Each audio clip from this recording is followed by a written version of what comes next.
Hello friends, कैसे हैं आप सब। होप आप सब काफ़ी बढ़िया होंगे। एक बार फिर से आपका वेलकम है नेवर स्टॉप पे। अगर आपने कल का वीडियो नहीं देखा तो प्लीज़ जाके आप कल की वीडियो को देख लीजिए, बिकॉज मैं ये अज्यूम करके ही आज की वीडियो में आगे पढ़ाने वाला हूँ कि आपके पास प्रीवियस वीडियो की सारी नॉलेज है। तो चलिए शुरू करते हैं। वैसे मैं बता दूँ आपको, आज हम एक या दो काफ़ी इंटरेस्टिंग कोडिंग की हेल्प से चीज़ें सीखने वाले हैं।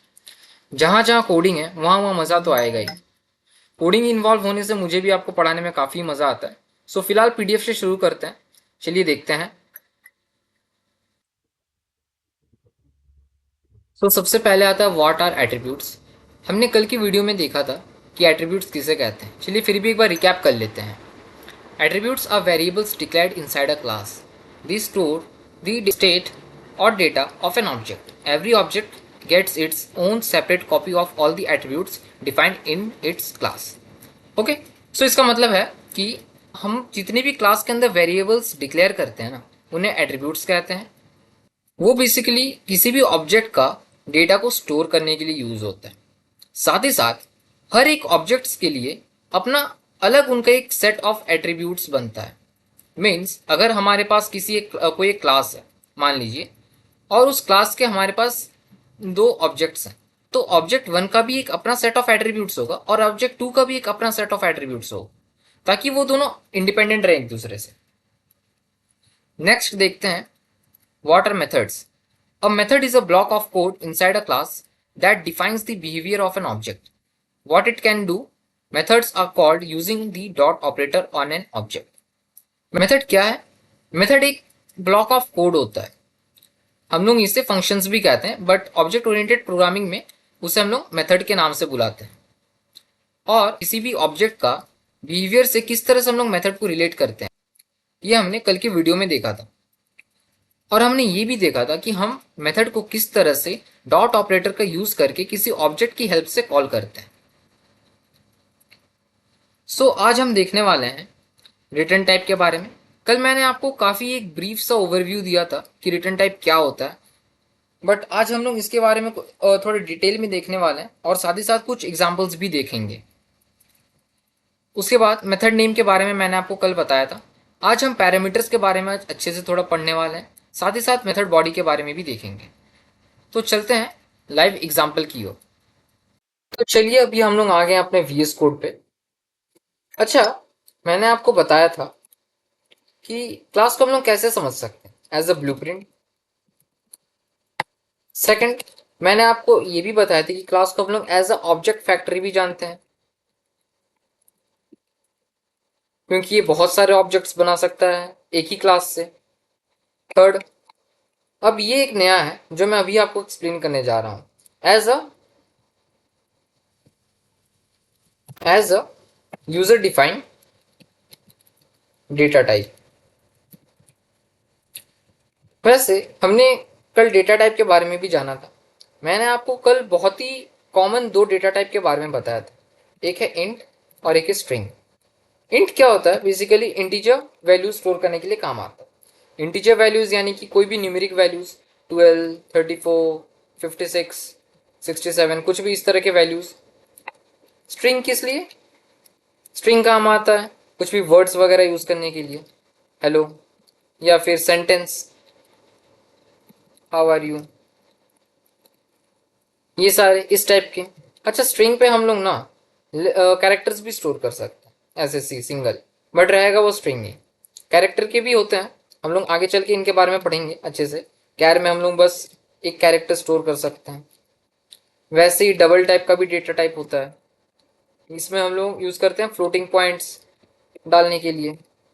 फ्लोट ये भी है, इस पे भी हम लोग फ्लोटिंग पॉइंट्स ही डालते हैं। दोनों में डिफरेंस है फ्लोट और डबल में, बट ये सारी चीज़ें आगे चल के हम लोग पढ़ेंगे। मैं आपको ये बता रहा हूँ इसलिए बिकॉज अभी आपको थोड़ा इसके लिए जानकारी रहना ज़रूरी है।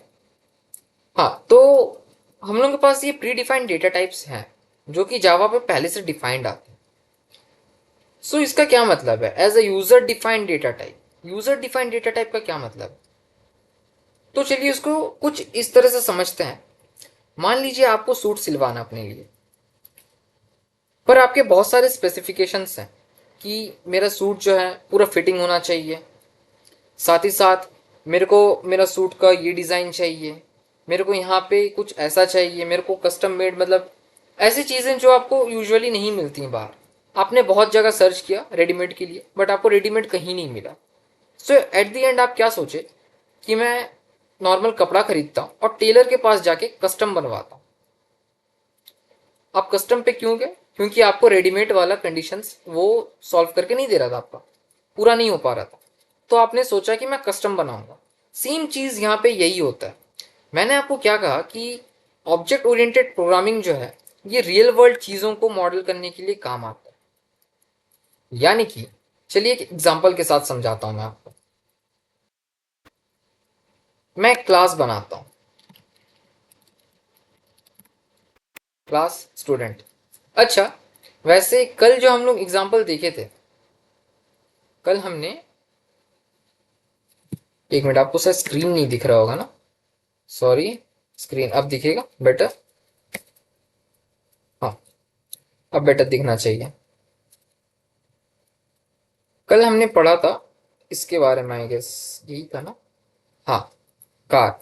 सो यहाँ पे ना एक क्लास के अंदर दूसरा क्लास था, हमारे बेस क्लास के अंदर ही हमने दूसरा क्लास बनाया था। ये नेस्टेड क्लास बोलते हैं इसको, ठीक है। जब किसी भी एक चीज के अंदर हम लोग दूसरा सेम चीज क्रिएट करते हैं ना, उसको नेस्टेड कहा जाता है। यानी कि क्लास के अंदर क्लास है तो नेस्टेड क्लास है। आज हम लोग कुछ और पढ़ने वाले हैं, नेस्टेड नहीं पढ़ेंगे। आज हम लोग क्लास सेपरेटली बनाएंगे। तो आइए चलिए देखते हैं। हमने एक स्टूडेंट का क्लास बनाया। अब इस स्टूडेंट का क्लास में, अच्छा ये एक और चीज देखिए आप, ये हमारा बेस क्लास। हमारे बेस क्लास पे पब्लिक का कीवर्ड यूज होता है। बेस क्लास यानी कि ये इसी क्लास का नाम जो है ये फाइल के नाम से सिमिलर है एकदम। अगर मैं इस पे पब्लिक लगाता हूँ ना तो नहीं होगा, चलेगा ही नहीं। देखिए एरर दिखा रहा है, क्यों? क्योंकि मेरे को बोलेगा कि इसके लिए अलग से फाइल बनाओ, इस पे नहीं होगा। ये सारी चीज़ें नोट डाउन करके रखिएगा, ये बहुत ही कंपलसरी चीज़ें हैं। यूजुअली कन्फ्यूजन होता है सबको, ये सब याद रखने वाली चीज़ है। सो यहाँ पे हमने एक क्लास बनाया। उससे पहले हम लोग क्या करते हैं, सबसे जरूरी चीज़, हम लोग अपना मेन मेथड लिखते हैं। मेन मेथड कहाँ लिखाएगा? बेस क्लास पे। उसका सिंटैक्स क्या था? Public static void main string square brackets arcs. Okay, ये हो गया हमारा बेस क्लास का स्ट्रक्चर, ये वाला। ये हमारा चलिए स्ट्रक्चर तो बन गया। अब हम लोग स्टूडेंट क्लास को डिफाइन करते हैं। स्टूडेंट क्लास में क्या रखते हैं हम लोग? एक स्टूडेंट है, उसका नाम होगा कुछ, उसका रोल नंबर हो जाएगा, साथ ही साथ मान लेते हैं उसका मार्क्स। 3 सब्जेक्ट के लेते हैं, एक है, अच्छा मार्क्स जो है वो डेसिमल वैल्यू हो सकता है, तो फिलहाल के लिए हम लोग फ्लोट का यूज कर लेते हैं। Float maths. एक ले लेते हैं साइंस, एक ले लेते हैं कंप्यूटर। काफी है। उसके बाद हम मेथड बनाते हैं। ध्यान से देखिएगा, मैं आपको एक एक चीज डिटेल में समझाऊंगा।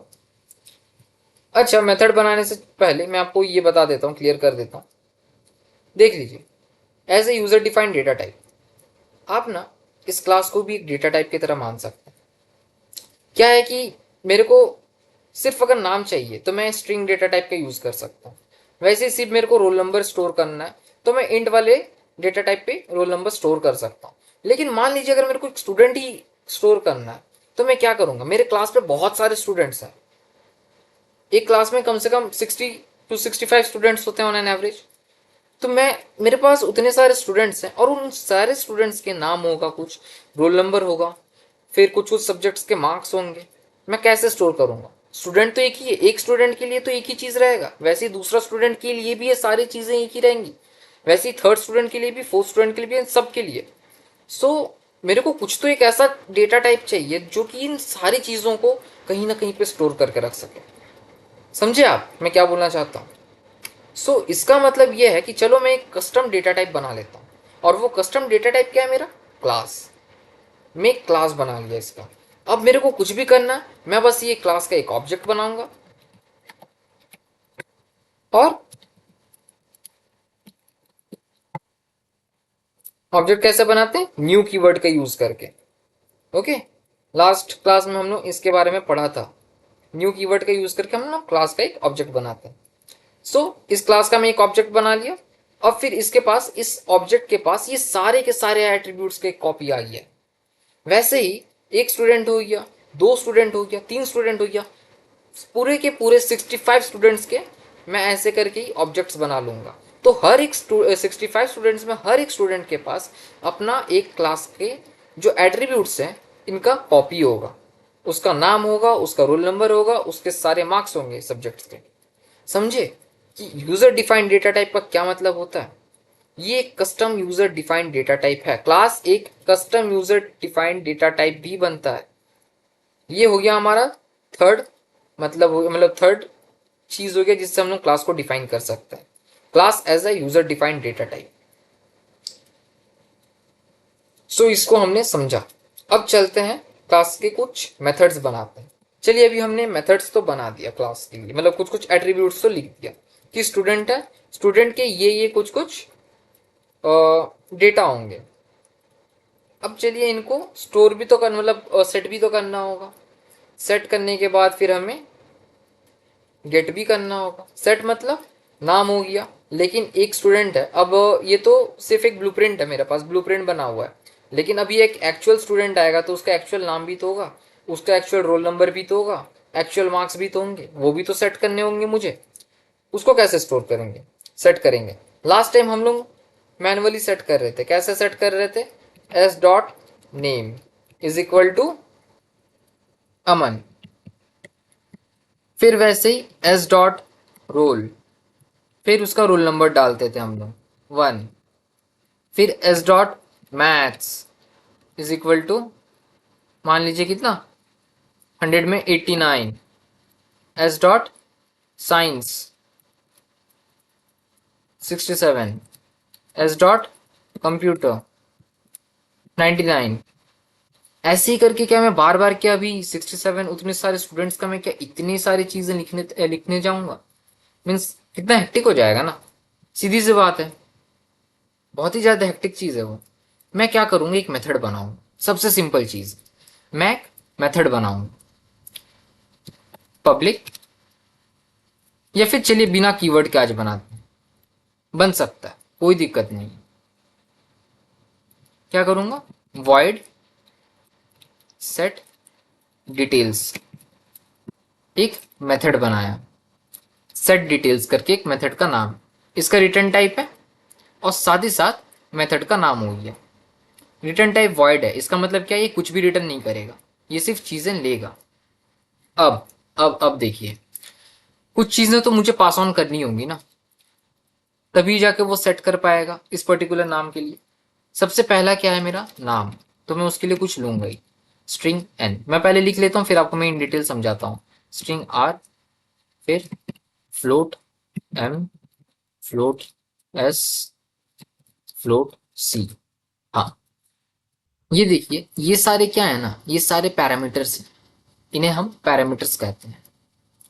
पैरामीटर्स क्या है बेसिकली, अभी मेरे पास नाम है यहाँ पे, ठीक है, नेम, मुझे सेट करना नाम।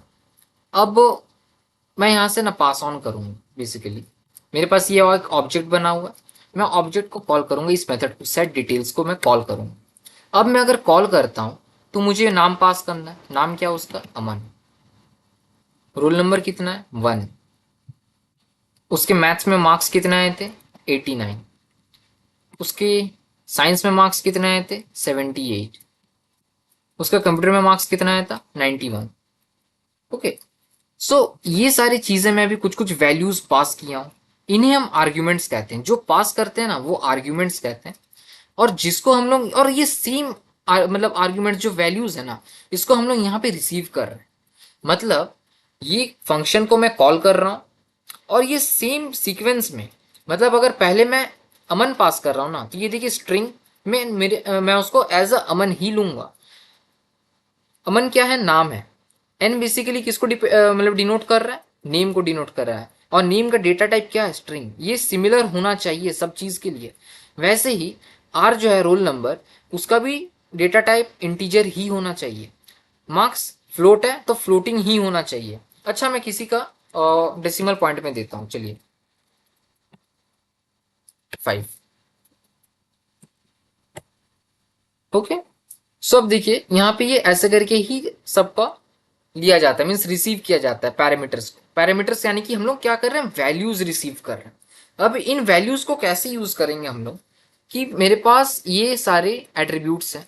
सो अभी मैं नेम पे मैं क्या सेट करूंगा, ये वाला वैल्यू, ये क्या है, एन क्या है मेरा, अमन। सो मैं इसमें यहाँ पे सेट करूंगा। वैसे ही रोल नंबर पे मैं क्या सेट करूंगा, आर, जो उसका रोल नंबर मैं सेंड कर रहा हूँ। मैथ्स का मार्क्स क्या है, एम। साइंस का मार्क्स क्या है, एस। कंप्यूटर का मार्क्स क्या है, सी। ओके, सो अभी यहाँ पे ये सारे सेट हो चुके हैं। मतलब ये जो अभी ऑब्जेक्ट मैंने बनाया ना, एस, जो कि पहला स्टूडेंट है हमारा क्लास का, उसका अभी एक रियल ऑब्जेक्ट बन चुका। मतलब उसमें नाम, रोल नंबर और मार्क्स अभी भर चुके हैं। अभी वो खाली नहीं है पहले, बिकॉज ये बनाने के, जब मैं जस्ट बनाया था ना, उसके कोई भी वैल्यूज नहीं थे उसके अंदर। उसके बाद मैंने क्या किए, उस वैल्यूज सेट किए सारे के सारे उस ऑब्जेक्ट के एट्रीब्यूट्स पे। तो अभी सेट हो चुके हैं यहाँ पे एट्रीब्यूट्स पे वैल्यूज। चलिए अभी एक ऐसा मेथड बनाते हैं जिससे मुझे ये सारे के सारे चीज एट्रीब्यूट्स मतलब रिसीव हो जाए, उसके डिटेल्स रिसीव हो जाए। चलिए इसमें पब्लिक कीवर्ड का यूज कर लेते हैं, पब्लिक। चलिए रिटर्न टाइप के बारे में जानते हैं। रिटर्न टाइप के बारे में जानने के लिए, अच्छा, मुझे एक एक करके चीजें रिटर्न करनी होगी। फॉर एग्जाम्पल मान लीजिए मुझे नेम दिखना है इसका, कि स्टूडेंट का नेम क्या है। नेम का डेटा टाइप क्या है, सबसे पहला string. Okay, so same return type भी वही होगा, स्ट्रिंग। बिकॉज जो टाइप का वेरिएबल है वो उसी टाइप का चीज को रिटर्न करेगा ना। अभी अगर मुझे नाम रिटर्न करना है तो उसका जो डेटा टाइप है मैं वही रिटर्न करूंगा। सो यहाँ पे हम लोग स्ट्रिंग रिटर्न करेंगे, पब्लिक स्ट्रिंग गेट नेम। ये नाम हो गया मेथड का, गेट नेम। इस पे हम लोग को कोई भी पैरामीटर्स पास करने की जरूरत नहीं है, बिकॉज जस्ट हम लोग इसको कॉल करेंगे और ये जो भी नाम है ना, मीन्स जो भी वैल्यू इस नेम पे सेट होगा पर्टिकुलर ऑब्जेक्ट के लिए, वो उसको रिटर्न कर देगा। देखते हैं, देखेंगे तो थोड़ा ज्यादा बेटर समझ में आएगा। Return name. वैसे ही हम लोग बाद बाकी के भी बना लेते हैं। सो देखिए मैंने एक मेथड लिख लिया है गेट रोल के लिए, जो उसका रोल नंबर रिटर्न करके देगा। अब हम लोग एक और मेथड लिखते हैं। चलिए पर्टिकुलर अलग अलग मार्क्स रिटर्न करने से सबसे बेस्ट है ना, हम लोग कुछ और करते हैं। पब्लिक फ्लोट, क्योंकि ये फ्लोटिंग टाइप का है। ओके, ये फ्लोटिंग है, तो हम लोग फ्लोट टोटल मार्क्स देखते हैं। टोटल मार्क्स कैसे रिटर्न करेंगे, हम लोग एक वेरिएबल ले लेते हैं। फ्लोट में है तो फ्लोट में ही लेंगे हम लोग। टोटल नाम का एक वेरिएबल ले लिए, नया वेरिएबल, न्यू है ये वेरिएबल। इस पे हम लोग क्या स्टोर करेंगे, टोटल मार्क्स। मतलब मैथ्स का मार्क्स प्लस साइंस का मार्क्स प्लस कंप्यूटर का मार्क्स आ गया। अब हम लोग रिटर्न करेंगे टोटल को। हमने क्या किया, अब गौर से देखिए यहाँ पे। सबसे पहले तो ये हमारा फंक्शन है, मतलब मेथड है। इसका एक्सेस स्पेसिफाई दिए हैं हम लोग पब्लिक, फिर रिटर्न टाइप क्या दिए, फ्लोट, फिर मेथड का नाम आता है टोटल मार्क्स। कोई भी आर्ग्यूमेंट नहीं, सॉरी कोई भी पैरामीटर्स नहीं है, बिकॉज हम लोग कुछ रिसीव नहीं करेंगे। हम लोग बस बोल रहे हैं कि मुझे टोटल मार्क्स ला के दो, और सारे के सारे मार्क्स पहले से ही स्टोर्ड है यहाँ पे। सो ये क्या करेगा, एक टोटल नाम का एक वेरिएबल डिफाइन किया, और इस टोटल का डेटा टाइप क्या होगा, जो कि इन सब का डेटा टाइप है, सेम वही डेटा टाइप रहेगा, फ्लोट। ओके, उसके बाद हमने मैथ्स का मार्क्स लिया, साइंस का मार्क्स लिया और कंप्यूटर का मार्क्स लिया, इन सबको ऐड कर दिया। ऐड करने के बाद मैंने जो भी मार्क्स आया उसको रिटर्न कर दिया। रिटर्न किसको करूंगा, अब देखिए सबसे पहली बात, ये कॉल और रिटर्न हो कैसे रहा है।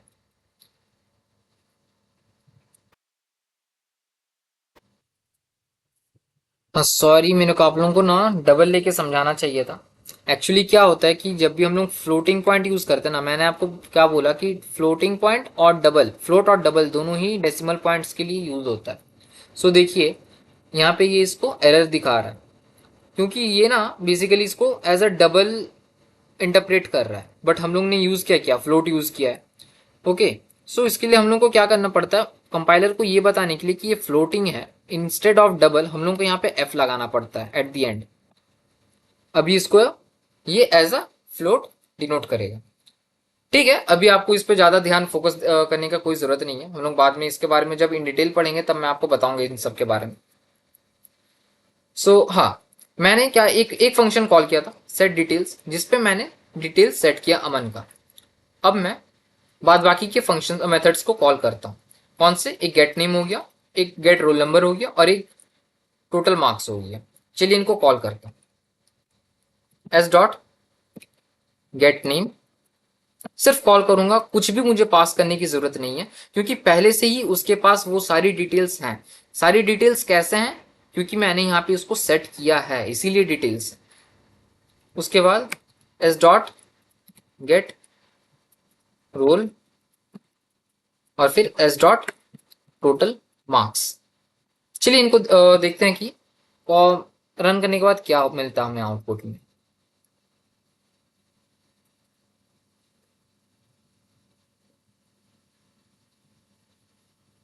अच्छा, आई एम सो सॉरी, मैंने प्रिंट ही नहीं कराया। मैंने कॉल तो किया। देखिए, ये रिटर्न कर रहा है बेसिकली चीज़, ठीक है। अगर ये कुछ रिटर्न कर रहा है तो मुझे रिसीव भी तो करना होगा, मुझे रिसीव भी तो कहीं करना होगा। रिसीव करने के लिए भी मेरे पास सेम वही चीज़ होना चाहिए, डेटा टाइप। यहाँ पे ये अगर नेम रिटर्न कर रहा मेरे को, नेम मेरा स्ट्रिंग टाइप पे है, तो मैं रिसीव भी वैसे ही करूँगा, एज अ स्ट्रिंग पे नेम को मैं रिसीव कर लिया। सेम वैसे ही अगर ये मेरे को रोल नंबर रिटर्न कर रहा है, तो इंटीजर टाइप पे मैं रोल नंबर को भी मतलब वैसे ही यूज़ कर, मतलब रिसीव करूँगा। और सेम ये मेरे को मार्क्स रिटर्न कर रहा है, किस पे, फ्लोट पे कर रहा है, तो टोटल मार्क्स। यहाँ पे मैंने इसको भी रिसीव कर लिया। अब मैं इसको प्रिंट कराता हूँ, चलिए। ओके, तो सबसे पहले मैं क्या कराता हूँ, नेम प्लस नेम। अरे हाँ,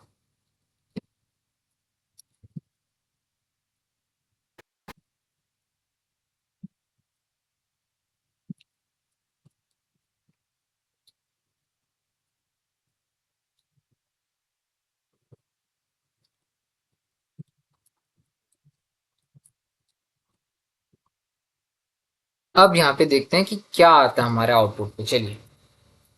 क्योंकि मैंने यहाँ पे अभी उसको रिसीव भी कर लिया और उसके बाद प्रिंट भी करा दिया।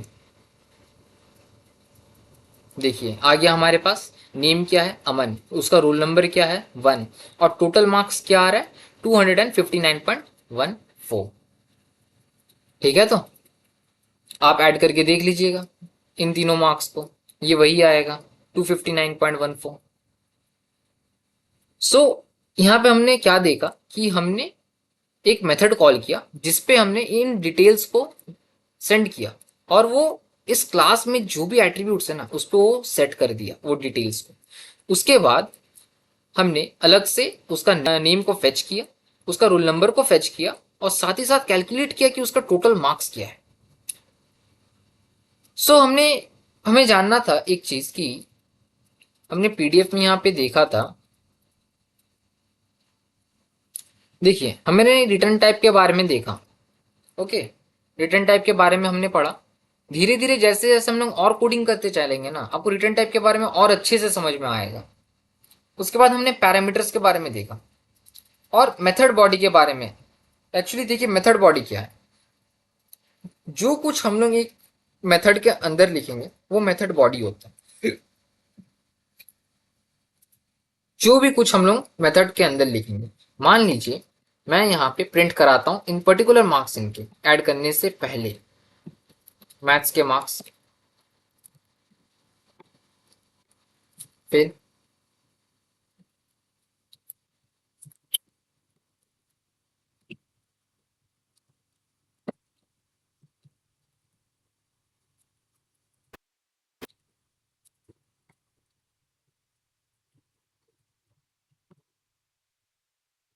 तो ये जो है ना, ये सारे के सारे मेथड बॉडी के अंदर ही आता है। अब देखिए, अगर मैं इसको रन करता हूँ तो अब मेरे पास क्या आएगा, ये भी प्रिंट होगा। इसका देखिए अब कंट्रोल किस तरह से जा रहा है। हमारे पास क्या आया है, यहाँ पे आप देख सकते हैं। सबसे पहले मैथ्स का मतलब मार्क्स आया, जो हम लोग प्रिंट कराए ना मार्क्स, वो सबसे पहले आया। क्यों भला, ऐसा क्यों हुआ? कंट्रोल जानना ना, एक कंट्रोल फ्लो जानना बहुत ज़्यादा ज़रूरी चीज़ होता है। सबसे पहले हमारा कंट्रोल कहाँ पे आया, एक ऑब्जेक्ट क्रिएट हुआ। जैसे ही प्रोग्राम रन हुआ, हमारा मेन मेथड कॉल होता है। फिर मेन मेथड कॉल होने के बाद सबसे पहले हमारे एक स्टूडेंट का ऑब्जेक्ट बना। स्टूडेंट का ऑब्जेक्ट बन जाने के बाद हमने क्या किया, उस ऑब्जेक्ट का यूज करके कुछ कुछ डिटेल्स सेट किए उस पर्टिकुलर स्टूडेंट के ऑब्जेक्ट के लिए। उसका नाम क्या है, अमन, रोल नंबर 1, और ये पर्टिकुलर मार्क्स लेके आया है वो सब्जेक्ट्स में। ये सारे डिटेल सेट हो गए।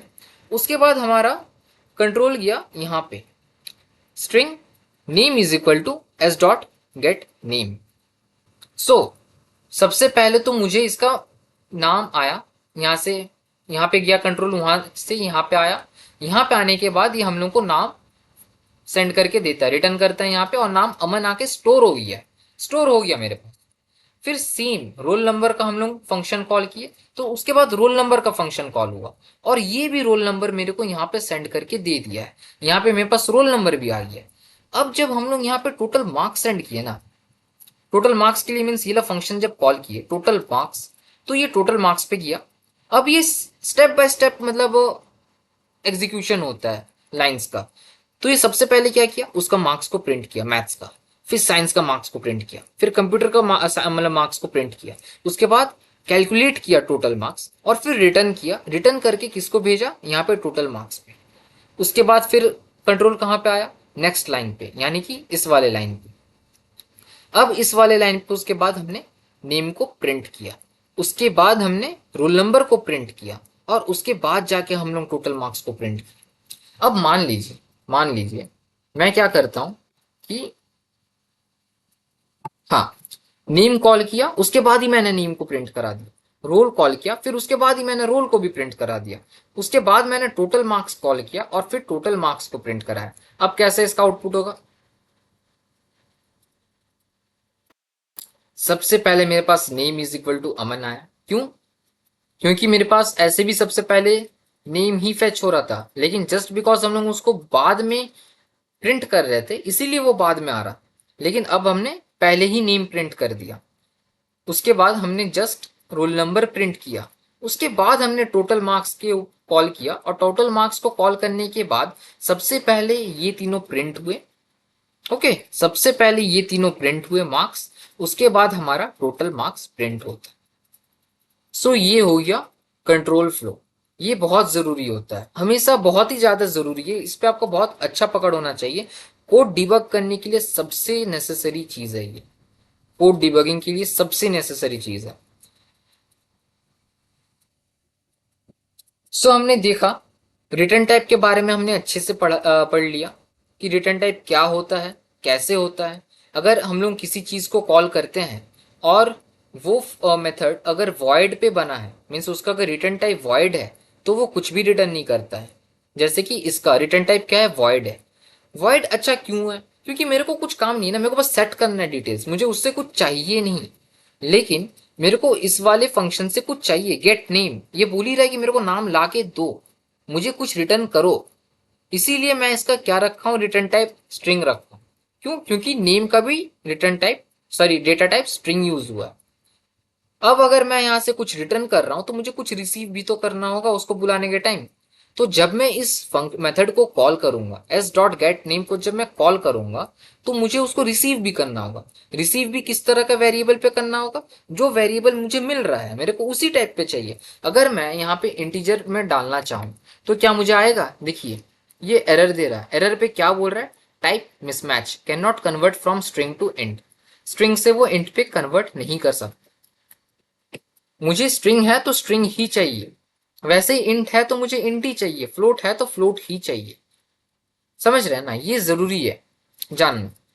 उसके बाद हमने रिटर्न टाइप के बाद और क्या पढ़ना था हमें, मेथड के नाम, हाँ मेथड नेम के बारे में इसमें तो कुछ ऐसा पढ़ने के लिए है ही नहीं। पैरामीटर्स के बारे में भी देखा। ओके, अगर मुझे कुछ चीज पास करना है किसी को, तो वो एज अ आर्ग्यूमेंट्स कहते हैं, और मैं जो चीज़ रिसीव कर रहा हूँ उसको पैरामीटर्स कहते हैं। अब मैं जिस सीक्वेंस में चीज़ें पास करूंगा ना, मुझे उसी सीक्वेंस में चीज़ें रिसीव करनी होंगी। ऐसा नहीं हो सकता कि मैं यहाँ पे स्ट्रिंग टाइप डेटा टाइप पास कर रहा हूँ जो कि उसका नाम है, और मैं उसको यहाँ पे, यानी कि ये स्ट्रिंग यहाँ पे रिसीव करने की जगह मैं उसको यहाँ पे एकदम लास्ट पे रिसीव करूँ। मैं दिखाता हूँ आपको, रुक जाइए।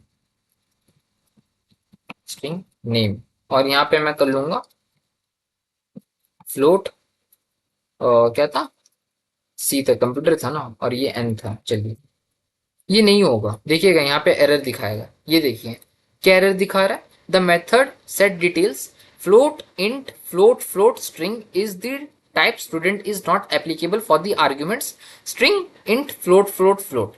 क्यों? इसका क्या है, string int float float float, लेकिन इसका क्या है, float int float float string. इसीलिए ये एरर दिखाएगा। तो जिस सीक्वेंस में हम लोग यहाँ पे सेंड कर रहे हैं उसी सीक्वेंस में हमें यहाँ पे रिसीव भी करना होगा। ये है पैरामीटर्स का, आर्ग्यूमेंट्स और पैरामीटर्स का लॉजिक। चलिए अब देखते हैं नेक्स्ट चीज। यहाँ पे मैसेज पासिंग है, आप लोगों को पढ़ना है मैसेज पासिंग बिटवीन ऑब्जेक्ट्स, लेकिन मैं इसको इस वीडियो में नहीं कवर करूंगा। नेक्स्ट चलते हैं हम लोग इनकैप्सुलेशन पे। इनकैप्सुलेशन यानी कि डेटा हाइडिंग हमने पढ़ा था। ये ऑब्जेक्ट ओरिएंटेड प्रोग्रामिंग का एक पिलर है, इनकैप्सुलेशन। अब हम लोग इनकैप्सुलेशन अचीव कैसे करते हैं? इनकैप्सुलेशन का मतलब क्या होता है? डेटा को हम लोग एक्चुअली क्या कहते हैं, रैप कर देते हैं। साथ ही साथ इसके दो पार्ट्स हैं, डेटा हाइडिंग और कंट्रोल एक्सेस का। हम लोग डेटा हाइडिंग जो है ना, प्राइवेट कीवर्ड के हेल्प से हम लोग अचीव करते हैं, और कंट्रोल एक्सेस गेटर्स और सेटर्स के साथ उसके हेल्प से यूज करते हैं, ताकि हम लोग को सेफली जो है एक्सेस मिल सके। तो चलिए हम लोग फिलहाल देखते हैं कि डेटा हाइडिंग क्या है। अभी तक हमने जो कुछ यूज किया है ना, सारे के सारे पब्लिक चीजें यूज की हैं, जैसे कि पब्लिक मेथड्स है ये सारे। मैं आपको ये सेपरेट क्लास इसलिए बना के दिखाया था बिकॉज इसका एक रीजन है। देखिए यहाँ पे मैंने कोई सा भी एक्सेस स्पेसिफायर अभी तक यूज नहीं किया, इसका मतलब ये डिफॉल्ट है। डिफॉल्ट जो है ना, काफी हद तक पब्लिक से सिमिलर रहता है, काफी हद तक। लेकिन मान लीजिए मैं इन सबको एक एक्सेस स्पेसिफायर देता हूँ। अच्छा, एक और चीज, जब अगर नहीं है तो मैं आपको एक चीज दिखाता हूँ। मान लीजिए अभी इसको फिलहाल के लिए हटा देता हूँ। ये क्या करते हैं कि इसको हम लोग फिलहाल के लिए कमेंट आउट करते हैं, और इसको ना नॉर्मली वैल्यू सेट करने का कोशिश करते हैं, जैसे लास्ट टाइम किए थे। जैसे कि S dot name is equal to Aman, फिर उसके बाद S dot roll is equal to 1, S dot maths is equal to 78.5, S dot, अच्छा इसको फ्लोट एफ बी तो डालना होगा, S dot science is equal to 88.2, S dot computer is equal to 93, F F. Okay, so अगर मैं ऐसा normally set करता हूँ, उसके बाद में अगर रन करता हूँ, नॉर्मली रन हो गया मेरा, सारी की सारी चीज़ें सेट हो गई। ओके, अगर सेट नहीं होती ये सारी चीज़ें तो ये रन ही नहीं करेंगी ना, ये ऐसे मुझे आउटपुट देगा ही नहीं। उसके लिए मेरा ये सारे चीज़ें सेट होना ज़रूरी है for this object, S object के लिए। मान लीजिए मैं कुछ प्रिंट कर देता हूँ सेट करने से पहले ही, क्या होगा देखते हैं। चलिए, मैं पहले ही प्रिंट कर रहा हूँ, मैं अमन सेट ही नहीं किया हूँ उस ऑब्जेक्ट के लिए नाम। मेरा ये ऑब्जेक्ट नल है, मतलब कुछ भी नहीं है इस ऑब्जेक्ट में, पूरा खाली है वो ऑब्जेक्ट। ये सारे एट्रीब्यूट्स तो हैं लेकिन कोई वैल्यू है क्या? कोई भी वैल्यू नहीं है अभी के लिए। वैल्यू तो मैं बाद में सेट किया हूँ, कॉल ही मैं पहले कर लिया। चलिए देखते हैं क्या आता है। नल आ रहा है, name is equal to null, because अगर कुछ भी नहीं रहता है ना तो सब चीज में ना नल नल नल नल सेट हो जाता है। वैसे स्ट्रिंग में नल आया है, बाद बाकी इंटीजर टाइप पे नल नहीं होगा। मैं आपको एक बार दिखा देता हूँ। चलिए देखिए अब क्या आया। ओके ओके ओके, एक बार हम लोग रोल डिफाइन कर चुके हैं, इसको कमेंट आउट कर देते हैं, कोई बात नहीं।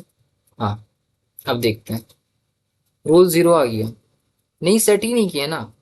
ज़ीरो आ गया, इसीलिए सेट करते तो कुछ आता।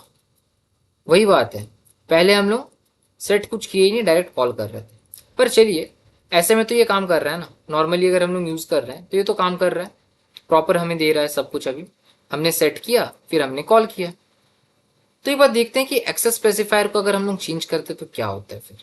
मान लीजिए यहाँ पे मैंने क्या किया, प्राइवेट डाल दिया। सेम प्राइवेट, हर जगह हम लोग प्राइवेट डाल देते। चलिए, प्राइवेट, प्राइवेट, प्राइवेट। क्या अब हम लोग उसको एक्सेस कर सकते हैं? नहीं कर सकते हैं अब, और वो एक्सेस नहीं होगा। देख लीजिए यहाँ पे क्या एरर आ रहा है। एरर क्या है? The field student dot name is not visible. उसको वो दिखाई नहीं दे रहे है, क्योंकि ये जो है ना, ये पर्टिकुलर क्लास के लिए है। वो प्राइवेट हो गया, इसका मतलब ये जो वेरिएबल्स हैं ये सिर्फ और सिर्फ इसी क्लास में एक्सेस होंगे, कोई और क्लास एक्सेस नहीं कर सकता। ये स्टूडेंट जो है ना, ये अलग सेपरेट क्लास बना हुआ है। ये लेक्चर टू एक अलग क्लास बना हुआ है। मैं कैसे लेक्चर टू से स्टूडेंट क्लास के प्राइवेट वेरिएबल्स यूज कर सकता हूँ? नहीं कर सकता हूँ, ऑब्वियस सा बात है। यही इसका बेनिफिट है। क्यों? क्योंकि इसको और ज्यादा सिक्योर बनाता है। मैं प्राइवेट चीजें चेंज ही नहीं कर सकता हूँ, यहाँ से एक्सेस नहीं कर सकता हूँ। बट क्या मैं पहले वाला मेथड यूज कर सकता हूँ? आइए देखते हैं। एकदम कर सकता हूँ। किया मैं रन, ये देखिए आ गया मेरे पास सारी चीजें। ये कैसे हुआ? ये कैसे हुआ? चलिए मेथड पे जाते हैं। सेट डिटेल्स है ना, यहाँ पे गए। सेट डिटेल्स, इसका क्या डेटा टाइप है? कुछ नहीं है, मतलब डिफॉल्ट है। चलिए पब्लिक कर देते हैं फिलहाल के लिए, समझने के लिए भी। डिफॉल्ट भी चलता है, पब्लिक भी चलता है। मैं आपको बोला डिफॉल्ट और पब्लिक काफी हद तक सेम होता है, सिमिलर काम करते हैं। पब्लिक में भी मैं आपको दिखा देता हूँ, सही से काम कर रहा है। ओके, अब चलिए देखिए क्या है। पब्लिक है, इसका मतलब मैं इसको एक्सेस कर सकता हूँ। इससे बेनिफिट क्या है ना, ये देखिए गेटर्स एंड सेटर्स हैं बेसिकली। इसको है ना, वही है, हमने वहां पे देखा था गेटर्स एंड सेटर्स। ये सेटर है जिसमें हम लोग चीजें सेट करते हैं, वैसे ही ये गेटर्स हैं जिसपे हम लोग चीजें को मतलब चीजें मांग रहे हैं, गेट कर रहे हैं। सो ये सेटर का क्या मतलब सिग्निफिकेंस होता है कि ये सेफली चीजों को जाके सेट करता है। मैंने कुछ कुछ वैल्यूज भेजे इस मेथड पे, और इस मेथड पे जो जो चीज डिफाइन होगा, मान लीजिए मेरे पास और यहाँ पे तीन चार वेरिएबल्स होते, कुछ भी होते, प्राइवेट, फ्लोट, हिंदी का मार्क्स मान लीजिए, लेकिन अगर मैं इसको यहाँ पे सेट कर ही नहीं रहा हूं तो वो चेंज होगा ही नहीं ना, सीधा सा बात है। मतलब ये रिस्ट्रिक्ट कर रहा है कि मुझे इतने सारे चीजें चेंज करने, तो मुझे इतनी ही चीजें चेंज करनी, इससे अधिक नहीं करूंगा मैं। लेकिन कभी कभी होता क्या है कि अगर ये पब्लिक होता ना, ये सारी चीजें प्राइवेट नहीं होती पब्लिक होती, तो बहुत बड़ा जब कोड रहता ना, हो सकता बाय मिस्टेक कोई क्या करता, हिंदी का यहाँ पे मार्क्स को कुछ और डाल देता, कुछ और डाल देता, हो सकता है बाय मिस्टेक। लेकिन सिंस वो प्राइवेट है, वो हो ही नहीं सकता। प्राइवेट है तो वो नहीं हो पाएगा। वो रिस्ट्रिक्ट कर दे रहा है उसको कि तुम उसको कुछ भी चेंज नहीं कर सकते, जो चेंज होगा वो मेरे क्लास के अंदर ही होगा, कहीं और बाहर नहीं हो सकता। सेम चीज है यहाँ पे, ये है प्राइवेट का सिग्निफिकेंस। अब मैं आपको बताऊंगा कि मैंने इसको स्टार्टिंग में सेपरेट क्लास क्यों बनाया। इस क्लास को मैं नेस्टिंग क्यों नहीं किया लास्ट टाइम के जैसे। चलिए मैं अभी इसको नेस्टिंग कर दिया। ओके,